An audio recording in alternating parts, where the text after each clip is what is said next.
जरूरी सूचना है आप सभी स्टूडेंट्स के लिए। स्टडी फॉर सिविल सर्विसेज का Android app Google play store में आ चुका है, उसको प्लीज तुरंत इंस्टॉल कर लीजिए। और अगर आप स्टडी फॉर सिविल सर्विसेज के सिर्फ ऐप से कोई भी कोर्स, कोई भी पीडीएफ परचेस करते हैं तो उसमें अप्लाई कूपन, अगर आप ज्ञान सर जो है आप उसमें अप्लाई करते हैं, ये कूपन कोड है, तो उसमें 20% फीस तुरंत माफ हो जाएगी। मतलब 20% डिस्काउंट तुरंत उसमें लग जाएगा। ज्ञान सर लिखना है, नॉर्मली ज्ञान सर, स्मॉल लेटर में है सब कुछ, कोई स्पेस नहीं, कोई कॉलम नहीं, सिर्फ ज्ञान सर, GYANSIR। इस तरह से अगर कूपन कोड लगाते हैं आप ऐप में बाई करने से पहले, जो अप्लाई कूपन वाले में आता है, तो 20% का डिस्काउंट तुरंत मिलेगा। वीडियो देखिए दोस्तों। आज की इस वीडियो में देखेंगे प्राकृतिक वनस्पतियों के बारे में, जिसमें कि मुख्य रूप से चर्चा करेंगे भारत में पाए जाने वाले प्रमुख वन। यह क्लास काफ़ी इंपॉर्टेंट है सभी प्रकार के स्टेट पीसीएस एग्जाम और वनडे एग्जाम के लिए। अगर आप किसी भी एग्जाम की प्रिपरेशन कर रहे हैं तो वीडियो को पूरा अंत तक देखिएगा। इसमें आपको कुछ नई चीज़ें सीखने के लिए मिलेंगी और यहाँ से पेपर में भी यथासंभव प्रश्न बनेंगे। तो चलिए स्टार्ट करते हैं आज के इस इंटरेस्टिंग सेशन को। इससे पहले आप वीडियो को लाइक ज़रूर कर दीजिएगा और चैनल पर अगर पहली बार विजिट किए तो सब्सक्राइब करना ना भूलिएगा। दोस्तों यहाँ पर दिया प्राकृतिक वनस्पति। तो सबसे पहले ये समझते हैं कि प्राकृतिक वनस्पति होता क्या है। देखिए, प्राकृतिक वनस्पति से अभिप्राय उसी पौधा समुदाय से जो लंबे समय तक बिना किसी बाहरी हस्तक्षेप के उगता है और इसकी विभिन्न प्रजातियां वहां पाई जाने वाली मिट्टी और जलवायु परिस्थितियों में यथासंभव स्वयं को ढाल लेती है। देखिए, प्राकृतिक वनस्पति क्या होता है कि सभी ऐसे पौधे जो विशेष समुदाय में उत्पन्न होते हैं और लंबे समय तक बिना किसी बाहरी हस्तक्षेप के वहां पर बने रहते हैं। बाहरी हस्तक्षेप कहने का मतलब है जैसे उसमें किसी प्रकार का परिवर्तन नहीं होता है। भारत में विभिन्न प्रकार की प्राकृतिक वनस्पतियां पाई जाती हैं। जैसे अब एग्जाम्पल से बेहतर समझ पाएंगे, जैसे हिमालय पर्वतों पर शीतोष्ण कटिबंधीय वनस्पति। तो देखिए, हिमालय पर्वत पे किस प्रकार की वनस्पति है? शीतोष्ण कटिबंधीय वनस्पति। ये क्वेश्चन वनडे एग्जाम में डायरेक्ट बन सकते हैं। पश्चिमी घाट और अंडमान निकोबार द्वीप समूह में उष्ण कटिबंधीय वर्षा वन। देखिए, पश्चिमी घाट जो है और अंडमान निकोबार द्वीप समूह है, वहां पर उष्ण कटिबंधीय वर्षा वन पाए जाते हैं। डेल्टा क्षेत्रों में उष्ण कटिबंधीय वन। देखिए, अगर डेल्टा क्षेत्र की बात करेंगे तो यहाँ पर उष्ण कटिबंधीय वन व मैंग्रोव पाए जाते हैं। तथा राजस्थान के मरुस्थली और अर्ध मरुस्थली क्षेत्रों में विभिन्न प्रकार की झाड़ियां, कैक्टस और कांटेदार वनस्पति पाई जाती है। मिट्टी और जलवायु में विभिन्नता के कारण भारत में वनस्पति की क्षेत्रीय विभिन्नताएं भी पाई जाती हैं। देखिए, यहाँ पे जितने अंडरलाइन किए गए पर्वत है, ये माफ कीजिएगा मैं पर्वत बोल गया, सब जुबान से निकल गया। यहाँ पे वन है, जैसे देखिए हिमालय पर्वत शीतोष्ण कटिबंधीय वनस्पति, इसे याद रखिएगा, है ना। अगर अंडमान निकोबार और पश्चिमी घाट की बात करेंगे तो उष्ण कटिबंधीय वनस्पति वर्षा वन, है ना। और डेल्टा क्षेत्र की बात करेंगे उष्ण कटिबंधीय वन व मैंग्रोव वन। और राजस्थान और मरुस्थलों की बात करेंगे तो झाड़ियां, कैक्टस, कांटेदार वनस्पति, ये विभिन्न प्रकार के वन पाए जाते हैं। अब आगे यहाँ पर कुछ तथ्य और दे। प्रमुख वनस्पति प्रकार तथा जलवायु परिस्थिति के आधार पर भारतीय वनस्पतियों को निम्नलिखित प्रकार से बांटा जा सकता है, या भारतीय वनों को निम्नलिखित समूहों में बांटा जा सकता है। देखिए, यहाँ पे बताया गया कि भारत में किस प्रकार के वन पाए जाते हैं। यहाँ पर आने से पहले दोस्तों, आप यहाँ स्क्रीन पर कुछ नंबर देख पा रहे होंगे। अगर आप टीम के पेड कोर्सेज से जुड़ना चाहते हैं पीसीएस एग्जाम के कंप्लीट प्रिपरेशन के लिए, तो इनमें से आप किसी भी नंबर पे कॉल या व्हाट्सएप करके जानकारी प्राप्त कर सकते हैं। इसके अतिरिक्त ज्ञान सर का व्हाट्सएप नंबर है, आप यहाँ से व्हाट्सएप के माध्यम से भी जानकारी ले सकते हैं। और जिन दोस्तों ने अभी तक स्टडी फॉर सिविल सर्विसेज का एप्लीकेशन इंस्टॉल नहीं किया, आप जरूर इंस्टॉल कीजिएगा, क्योंकि एप्लीकेशन के माध्यम से किसी भी कोर्स को परचेस करने पर आपको दिवाली ऑफर के तहत 50% का डिस्काउंट मिल सकता है दोस्तों। चलिए अब आगे बढ़ते हैं। देखिए, यहाँ पर दिया हुआ है कि भारत में कुल 5 प्रकार के वन आपको दिख रहे हैं यहाँ पर। देखिए, उष्ण कटिबंधीय सदाबहार एवं अर्ध सदाबहार वन। दूसरा है उष्ण कटिबंधीय पर्णपाती वन। तीसरा है उष्ण कटिबंधीय कांटेदार वन। चौथा है पर्वतीय वन और पांचवा है वेलांचली व अनूप वन। तो ये 5 प्रकार के वन किस विशेष क्षेत्र में पाए जाते हैं और इनकी क्या प्रमुख विशेषताएं होती हैं, एक एक करके सबके बारे में हम लोग समझते हुए चलते हैं। देखिए, यहाँ पर दिया उष्ण कटिबंधीय सदाबहार एवं अर्ध सदाबहार वन। देखिए दोस्तों, यहाँ पर जितना दिया है आपको खाली उतना पढ़ना है, इसके अतिरिक्त आपको पेपर में और कोई चीज़ देखने के लिए नहीं मिलेगा। अब कहेंगे कि इसमें बहुत ज़्यादा डेटा हो जाएगा, तो उससे कोई मतलब नहीं। जैसे यहाँ पे छोटा छोटा एक एक पैराग्राफ दिया, इसमें जो जितने भी इंपॉर्टेंट फैक्ट है सबको ये यहाँ पे शामिल किया गया।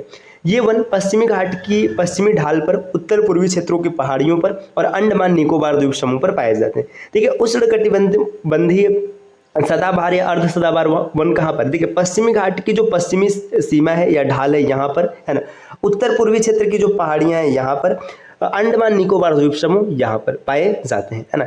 ये उन उष्ण और आर्द्र प्रदेशों में पाए जाते हैं जहाँ वार्षिक वर्षा 200 सेंटीमीटर से अधिक होती है। देखिए उष्ण और आर्द्र प्रदेश है ना, जहाँ पे वार्षिक वर्षा 200 सेंटीमीटर से अधिक है वहाँ पर पाए जाते हैं। तो देखिए जगह क्या क्या हो गया, पश्चिमी घाट की पश्चिमी ढाल, उत्तर पूर्वी क्षेत्र की पहाड़ियाँ, अंडमान निकोबार द्वीप समूह या कोई भी उष्ण और आर्द्र प्रदेश जहाँ पर 200 सेंटीमीटर से अधिक वर्षा होती है। और औसत वार्षिक तापमान 22 डिग्री सेल्सियस से अधिक रहता है। देखिए तापमान वर्षा के साथ साथ तापमान भी मायने रखते हैं, 22 डिग्री सेल्सियस से अधिक। इन वनों के वृक्षों की लंबाई 60 मीटर या उससे अधिक भी हो सकती है। मतलब जो वृक्ष है काफी लंबे होते हैं, 60 मीटर से 180 मीटर तक हो सकते हैं और 60 मीटर से अधिक तक हो सकते हैं, है ना। चूंकि इन पेड़ों के पत्ते झड़ने, फूलने और आने तथा फल लगने का समय अलग अलग होता है, इसलिए ये वन वर्ष भर हरे भरे दिखाई देते हैं। देखिए जितने भी सदाबहार वन है ना, ये हमेशा हरे भरे होते हैं। क्यों? क्योंकि प्रत्येक पौधे की अवधि अलग अलग होती है, मतलब फल लगने की, फूल लगने की, पत्तियां झड़ने की अलग अलग होती है। जैसे मान के चले एक में पत्तियां झड़ी हुई, दूसरे में लगी है, एक में फूल है तो दूसरे में नहीं है। इस प्रकार ये हमेशा एक समान दिखता है। आगे दिए उष्ण कटिबंधीय पर्णपाती वन। देखिए पर्णपाती वन अब यहाँ पर दिया, ये वन भारत में बहुतायत पाए जाते हैं, इन्हें मानसून वन भी कहते हैं। ये वन उन क्षेत्रों में पाए जाते हैं जहां वार्षिक वर्षा 70 से 200 सेंटीमीटर तक होती है। जल उपलब्धता के आधार पर इन वनों को आर्द्र तथा शुष्क पर्णपाती वनों में विभाजित किया जा सकता है। देखिए अगर पानी अधिक है तो आर्द्र और कम है तो शुष्क पर्णपाती वन। आर्द्र पर्णपाती वन उन क्षेत्रों में पाए जाते हैं जहां वर्षा 100 से 200 सेंटीमीटर तक होती है। ये वन उत्तर पूर्वी राज्यों और हिमालय के गिरिपथ, पश्चिमी घाट के पूर्वी ढालों और उड़ीसा में उगते हैं। सागवान, साल, शीशम, हुर्रा, महुआ, आंवला, सेमल, कुसुम और चंदन आदि प्रजातियों के वृक्ष इन वनों में पाए जाते हैं। तो देखिए आर्द्र पर्णपाती वन के प्रमुख वृक्ष कौन कौन से आप देख सकते हैं, सागवान, साल, शीशम, हुर्रा, महुआ, आंवला, सेमल, कुसुम, चंदन, ये सब है ना। और शुष्क पर्णपाती की बात करेंगे तो उन विस्तृत क्षेत्रों में मिलते हैं जहां पे वर्षा 70 से 100 सेंटीमीटर तक होती है ना। ये देखिए ये कहाँ पर है, देखिए ये आर्द्र क्षेत्र और शुष्क क्षेत्रों में पाए जाते हैं, है ना। इनमें कांटेदार वन भी शामिल है। ये प्रायद्वीपीय भागों में अधिक वर्षा वाले भागों पर भी, जैसे उत्तर प्रदेश, बिहार के मैदानी भाग में पाए जाते हैं। अधिक वर्षा वाले प्रायद्वीपीय पठार और उत्तर भारत के मैदानों में ये वन पार्कनुमा भूदृश्य बनाते हैं जहाँ सागवान और अन्य पेड़ों के बीच हरी भरी घास भी होती है। तो आपने आसानी से पढ़ लिया। शुष्क ऋतु शुरू होती है, इन पेड़ों के पत्ते झड़ जाते हैं और घास के मैदान में नग्न पेड़ खड़े ही रहते हैं। इन वनों में पाए जाने वाले मुख्य पेड़ तेंदु। देखिए अब ये आर्द्र वन में कौन कौन है, मुख्य रूप से तेंदु, पलाश, अमलतास, बेल, खैर, अक्सल उड, है ना, ये सब है। राजस्थान के पश्चिमी और दक्षिणी भागों में कम वर्षा तथा अत्यधिक पशुचारण के कारण प्राकृतिक वनस्पति बहुत ही विरल होती है। अब आगे देखेंगे और यहाँ पर दिया दोस्तों उष्ण कटिबंधीय कांटेदार वन। अब कांटेदार वन की बात करेंगे तो मुख्य रूप से इसमें कांटा पाया जाएगा। जैसे देखिए अब यहाँ पर दिया है उष्ण कटिबंधीय कांटेदार वन उन भागों में पाए जाते हैं जहां वर्षा 50 सेंटीमीटर से कम होती है। देखिए 50 सेंटीमीटर से भी कम चली जाएगी तो उष्ण कटिबंधीय कांटेदार हो जाएगा, है ना। इन वनों में कई प्रकार के घास और झाड़ियां शामिल है। इनमें दक्षिणी पश्चिम पंजाब, हरियाणा, राजस्थान, गुजरात, मध्य प्रदेश, उत्तर प्रदेश के अर्ध शुष्क क्षेत्र शामिल है। इन वनों के पौधे लगभग पूरे वर्ष पर्ण रहित रहते हैं। मतलब पर्ण रहित का मतलब पूरे वर्ष इनमें पत्ते कम होते हैं और झाड़ियां जैसे लगते हैं। जैसे देखिए इनमें बबूल हो गया, है ना, बेर हो गया, खजूर हो गया, खैर का पेड़ हो गया, नीम, खेजड़ी, पलाश, ये सब है। इन वृक्षों के नीचे लगभग 2 मीटर लंबी गुच्छ घास उगाती है। इनके नीचे घास अत्यधिक मात्रा में पाई जाती है। आगे दिया पर्वतीय वन। पर्वतीय वन मुख्य रूप से पर्वतों पर पाए जाएंगे, है ना। पर्वतीय क्षेत्रों में ऊंचाई के साथ साथ तापमान घटने के कारण प्राकृतिक वनस्पति में भी बदलाव आता है। इन वनों को 2 भागों में बांटा जा सकता है, उत्तर पर्वतीय वन और दक्षिण पर्वतीय वन। देखिए भारत के उत्तर का जलवायु अलग है और दक्षिण का जलवायु अलग है, इस वजह से पर्वत भी अलग अलग हो जाएंगे। ऊंचाई बढ़ने के साथ साथ हिमालय पर्वत श्रृंखला में उष्ण कटिबंधीय वनों में से टुंड्रा प्रदेश में पाई जाने वाली प्राकृतिक वनस्पति पाई जाती है। देखिए जैसे जैसे आप ऊपर जाएंगे ना तो टुंड्रा प्रदेश हमेशा बर्फ से ढका रहता है, वैसी वनस्पति है। और हिमालय के गिरिपथ पर पर्णपाती वन पाए जाते हैं। इसके बाद 1000 से 2000 मीटर की ऊंचाई पर आर्द्र शीतोष्ण कटिबंधीय प्रकार के वन पाए जाते हैं। उत्तर पूर्वी भारत की उच्चतर पहाड़ी श्रृंखलाओं में पश्चिम बंगाल और उत्तरांचल के पहाड़ी इलाकों में चौड़े पत्तों वाले ओक और चेस्टनट जैसे सदाबहार वन पाए जाते हैं। इस क्षेत्र में 1500 से 1750 मीटर की ऊंचाई पर व्यापारिक महत्व वाले चीड़ के भी वन पाए जाते हैं, है ना। तो जो हिमालय का गिरिपथ है वहां पे किस प्रकार के वन है इसकी बात बताई जा रही है।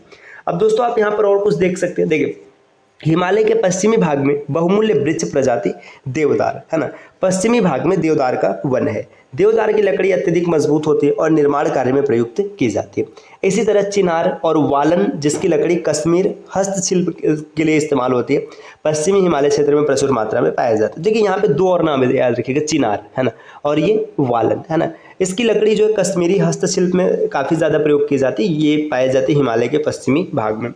दक्षिणी पर्वतीय वन मुख्यतः प्रायद्वीप के 3 भागों में मिलते हैं। देखिए जो दक्षिणी पर्वतीय वन है ये कहाँ कहाँ मिलता है, पश्चिमी घाट में मिलता है, विंध्याचल में और नीलगिरी पर्वत श्रृंखलाओं में पाए जाते हैं।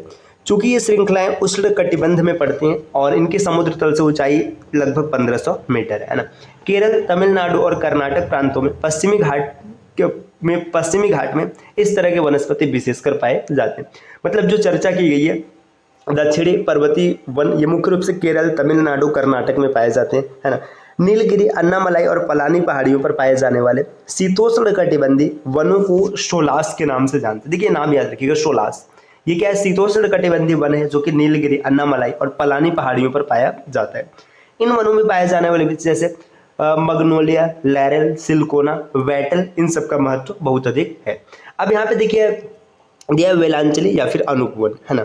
ये इसमें दिया है भारत में विभिन्न प्रकार के आर्द्र व अनूप आवास पाए जाते हैं जिनमें 70% भाग पर चावल की खेती की जाती है। उड़ीसा में चिल्का और भरतपुर में केवलादेव राष्ट्रीय पार्क अंतर्राष्ट्रीय महत्व में आर्द्र भूमियों के अधिवेशन रामसर अधिवेशन के अंतर्गत रक्षित जल कुक्कुट आवास है ना। ये मुख्य रूप से वेलांचली की बात किया गया है। अब देखिए यहाँ पर दोस्तों आप देख सकते हैं मरुस्थली वन है ना। मरुस्थली वन की अगर बात करेंगे तो फिर यहाँ पर देखिए अब ये मरुस्थली वन, डेल्टाई वन है ना, और यहाँ पे कुछ महत्वपूर्ण तथ्य दिया है। इसके बारे में हम लोग अगली क्लास में चर्चा करते हैं है ना, ताकि वीडियो तो काफ़ी लंबी ना हो जाए, इसलिए इसको यहीं पर स्टॉप करते हैं। तो दोस्तों अगर आप टीम के पेड कोर्सेज से जुड़ना चाहते हैं तो इनमें से आप किसी भी नंबर पे कॉल या व्हाट्सएप करके प्रक्रिया समझ सकते हैं। ये ज्ञान सर का व्हाट्सएप नंबर है, आप यहाँ से व्हाट्सएप के माध्यम से जानकारी प्राप्त कर सकते हैं। मिलते हैं दोस्तों आपसे नेक्स्ट वीडियो में कुछ नई इन्फॉर्मेशन के साथ, तब तक के लिए नमस्कार।